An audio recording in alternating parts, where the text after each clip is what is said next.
Je suis Maggie.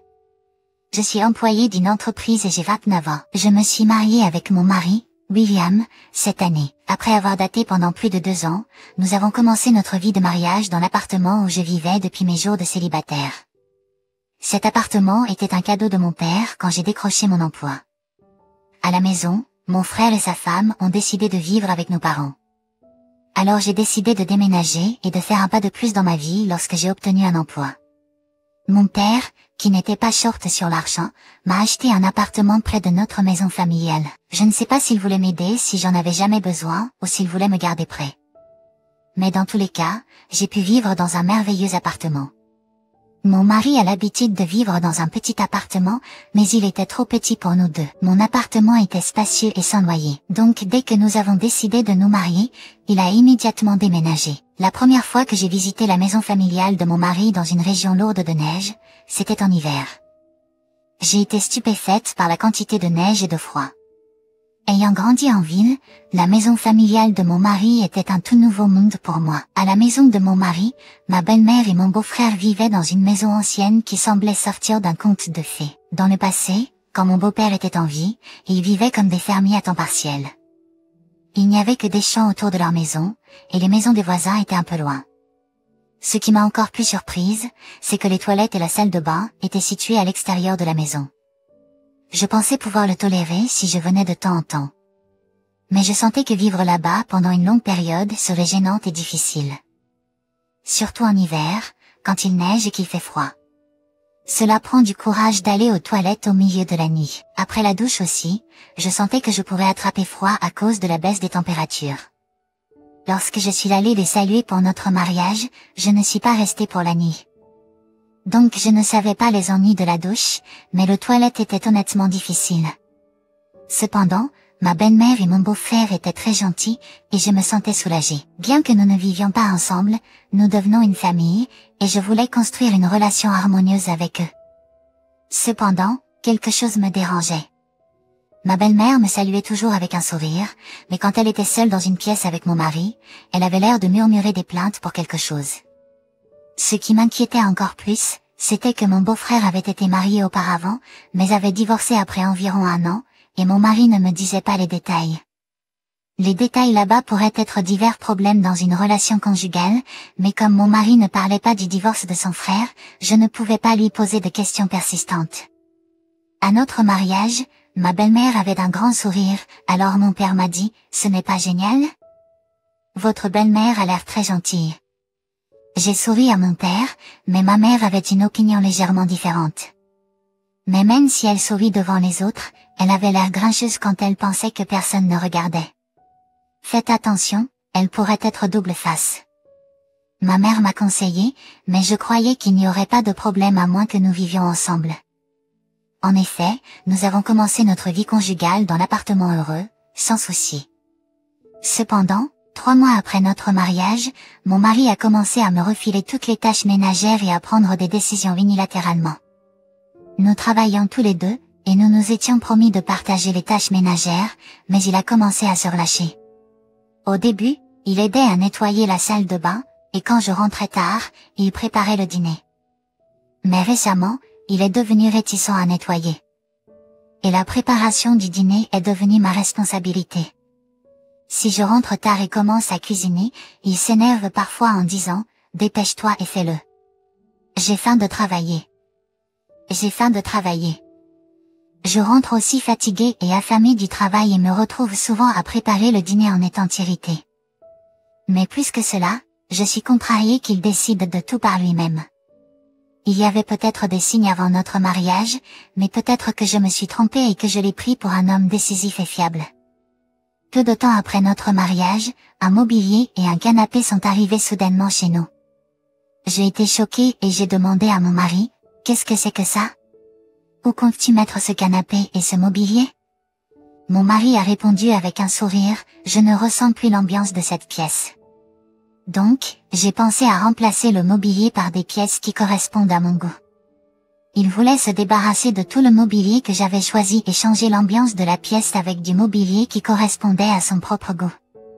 S'il m'avait consulté, nous serions allés ensemble choisir le mobilier. Mais mon mari agit de sa propre initiative, ignorant complètement mes préférences. C'est correct qu'il style sa propre chambre comme il l'entend, mais je n'aimais pas qu'il change unilatéralement l'espace de vie partagé. Son sens du design manquait de cohérence, et j'étais sans voix face au choix de couleurs et de formes de meubles mal assortis. Puis, une proposition inattendue est arrivée. Il a dit, est-ce que ce serait gentil si tu pouvais payer pour cela? Après tout, c'était à l'origine votre appartement, n'est-ce pas? Pour être honnête, je me sentais déjà frustrée qu'il ait investi le salon avec son mobilier sans goût. Maud disait. Mais maintenant, il me demandait de payer pour cela. Je me demandais s'il plaisantait et je lui ai demandé à nouveau, pourquoi devrais-je payer pour cela? De plus, c'est le mobilier que tu as acheté tout seul. Normalement, je ne réponds pas, mais cette fois-ci, j'ai répondu fermement. Mon mari semblait perdu pour les mots mais il ne voulait apparemment pas dépenser son propre argent. Cette année était notre premier Noël depuis notre mariage, alors nous avons décidé de passer les vacances de Noël chez les parents de mon mari. C'était ma première visite chez mes beaux-parents, alors j'étais anxieuse et nerveuse. À ce moment-là, ma belle-mère a parlé avec un sourire gentil, « Maggie, tu peux te détendre ici. » Cependant, je ne pouvais pas juste m'asseoir sans rien faire. Suivant les conseils de ma mère, je suis restée prudente car il pourrait y avoir un côté caché de ma belle-mère. Quand je suis arrivée ici, ma belle-mère ne faisait rien d'autre que se reposer. Autrefois, les mariés devaient manger seuls dans la cuisine. C'est agréable que nous puissions manger ensemble maintenant. Confuse par ces histoires du passé, j'ai remarqué mon beau-frère la mettant en garde, mais mon mari semblait inconscient.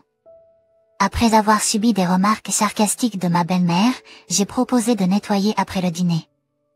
Elle a souri mais a dit, « Je vais le faire. Je ne voudrais pas que vous cassiez nos précieuses assiettes. » Cela m'a fait réaliser que les conseils de ma mère étaient avisés. La première journée a été remplie de son sarcasme. Le jour suivant, cependant, les choses ont empiré. Ce jour-là, mon mari est sorti boire avec des amis le soir. Et avec mon beau-frère en déplacement pour un voyage de pompiers, il ne restait plus que ma belle-mère et moi. Pour être honnête, j'étais assez nerveuse. Après le dîner et pendant qu'elle prenait sa douche, je me suis un peu détendue. Mais quand elle est sortie, elle a dit, « Je vais me coucher maintenant. » Verrouille la porte d'entrée. J'ai maladroitement répondu, « Oui » et je me suis préparée à prendre ma douche dans la petite maison de bain, qui était glaciale. Les habitants locaux y sont peut-être habitués, mais pour moi, c'était difficile. Après m'être installée, les lumières de la maison principale se sont soudainement éteintes. Tandis que je me détendais dans la baignoire, j'ai cru entendre des pas à l'extérieur. Alors je suis restée immobile et j'ai écouté attentivement. Après un moment, les lumières se sont éteintes et il est devenu complètement noir. Au début, je pensais qu'il y avait une panne de courant, mais quand j'ai regardé par la fenêtre, les lumières de la maison de la voisine étaient encore allumées. J'ai commencé à suspecter que ma belle-mère me jouait un mauvais tour. Je ne pensais pas que ma belle-mère ferait une chose aussi terrible. Mais comme elle faisait des remarques sarcastiques avec un sourire, un sentiment d'inquiétude est né dans mon cœur, en pensant que cela pourrait peut-être être possible. Je me suis dépêchée de sortir de la douche, de me sécher et de me changer en pyjama. Mais à mesure que mes yeux s'habituaient à l'obscurité, la lune éclairait la pièce, me permettant de voir. J'ai essayé d'ouvrir la porte pour sortir, mais peu importe à quel point je poussais fort, elle ne voulait pas s'ouvrir. Même en me cognant contre la porte, cela ne m'aidait pas. La panique s'est installée. Il y avait une fenêtre, mais elle était barrée de l'extérieur. Heureusement, j'avais mon smartphone avec moi. J'ai essayé d'appeler mon mari pour obtenir de l'aide, mais il n'a pas répondu. À la troisième tentative, mon mari a finalement décroché et a crié fort, « Pourquoi me déranges-tu? Ne vois-tu pas que je m'amuse bien en ce moment ?» Il semblait que mon mari était ivre, mais j'avais désespérément besoin de son aide, alors je lui ai supplié. « Je ne peux pas sortir parce que la porte de la salle de bain ne s'ouvre pas.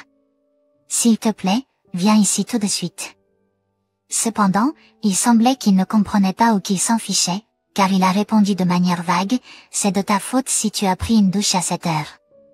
Je suis ivre et ne peux pas venir.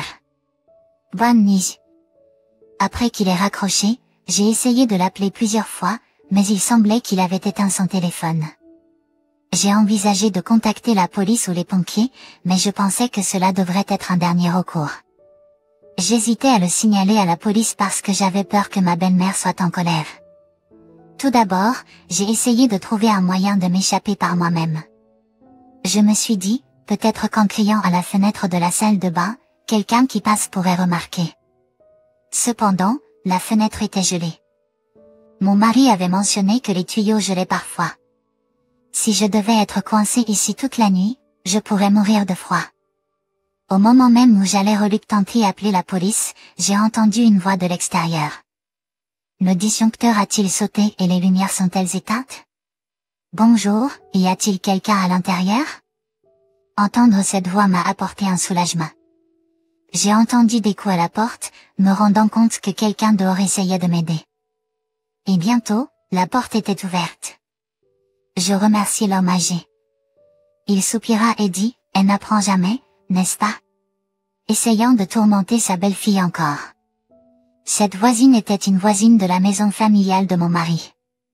Un lointain parent de mon mari, et il m'a guidé vers sa maison. En me voyant, sa femme parut surprise. Après que l'homme âgé eut expliqué la situation, elle m'invita à entrer, semblant perdre ses mots. La vieille dame m'offrit une couverture car je n'étais qu'en pyjama et me servit du thé chaud. Une fois que je me fus calmée, l'homme âgé me raconta l'histoire de la façon dont ma belle-mère avait l'habitude de tourmenter ses belles-filles. Votre belle-mère a l'habitude de maltraiter les femmes de ses fils. Elle a enfermé plusieurs d'entre elles dans la salle de bain avant. La femme de mon beau-frère a été enfermée dans la salle de bain à plusieurs reprises et a finalement quitté la maison. Non seulement la femme de mon beau-frère, mais quand mon mari avait une autre fiancée auparavant, la belle-mère l'a enfermée dans la salle de bain aussi. Le couple âgé avait remarqué que la lumière de la salle de bain brillait dans l'obscurité et était devenu suspicieux, c'est pourquoi ils sont venus vérifier. Le couple de voisins savait que ma belle-mère avait enfermé d'autres personnes dans la salle de bain dans le passé, et il semblait qu'ils étaient venus à mon secours à plusieurs reprises. Ils étaient au courant de notre mariage et semblaient préoccupés par le fait que ma belle-mère puisse recommencer le même genre de farce. Comme il était déjà tard et que la maison principale était verrouillée, j'ai décidé de rester avec les voisins pour la nuit. Le lendemain matin, je me suis réveillée au son de la sirène d'une ambulance.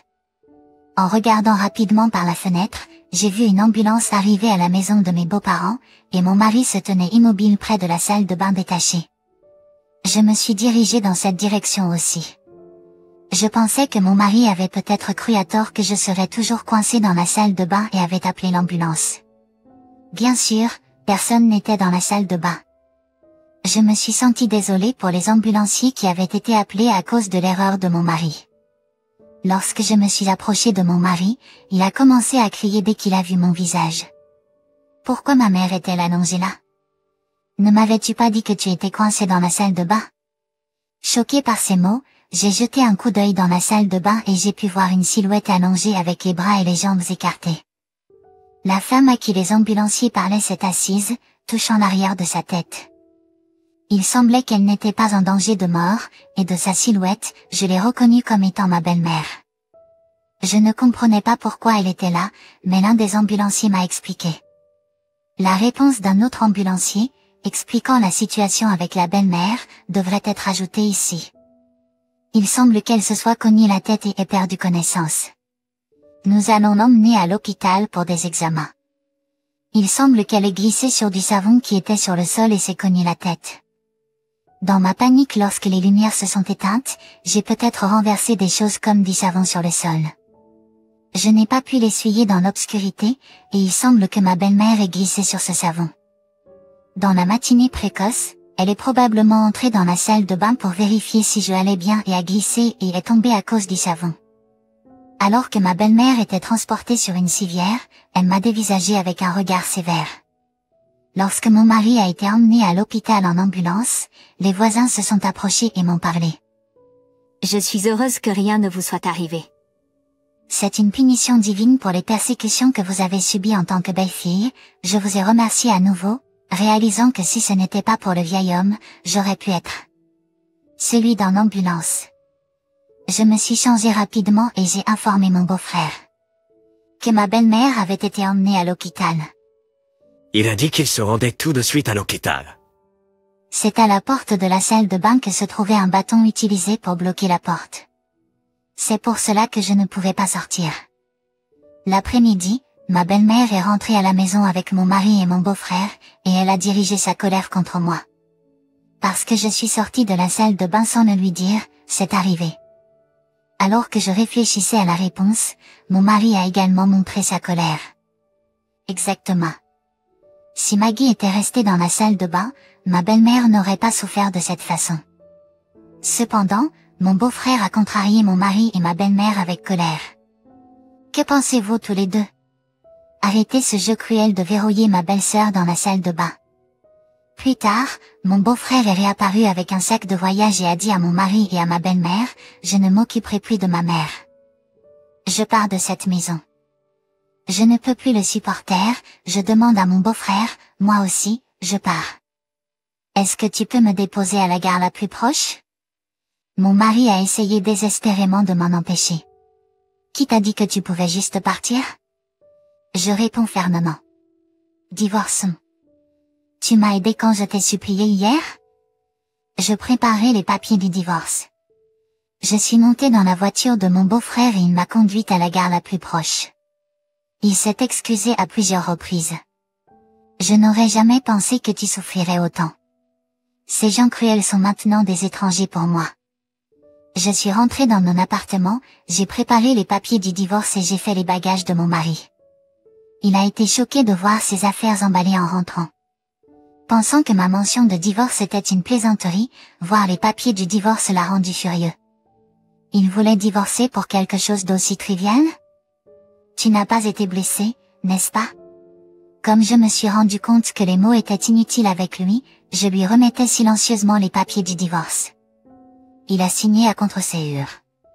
Mon mari a quitté mon appartement, mais il semble qu'il n'ait pas l'argent pour louer un autre endroit, ou qu'il n'en ait pas encore trouvé un. La vérité est que, tout au long de notre vie conjugale, mon mari dépendait de mon revenu, gaspillant son propre salaire et accumulant même des dettes.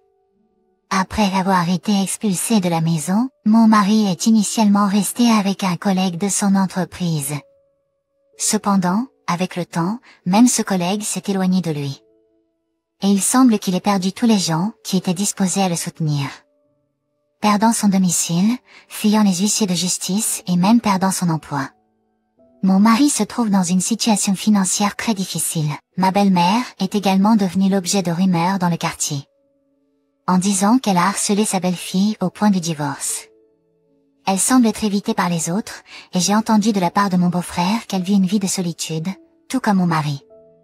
De plus, depuis que mon beau-frère est également parti de la maison, elle doit se débrouiller avec juste sa pension, la mettant dans une situation financière difficile. Dans la campagne, une voiture est essentielle pour aller n'importe où, mais sans personne à la maison et étant détestée par les voisins, il semble qu'elle ne puisse obtenir aucune aide. Il semble que ma belle-mère, abandonnée par sa famille et ses voisins, vive seule. Quant à mon mari, il est submergé par ses propres problèmes et ne peut pas aider sa mère.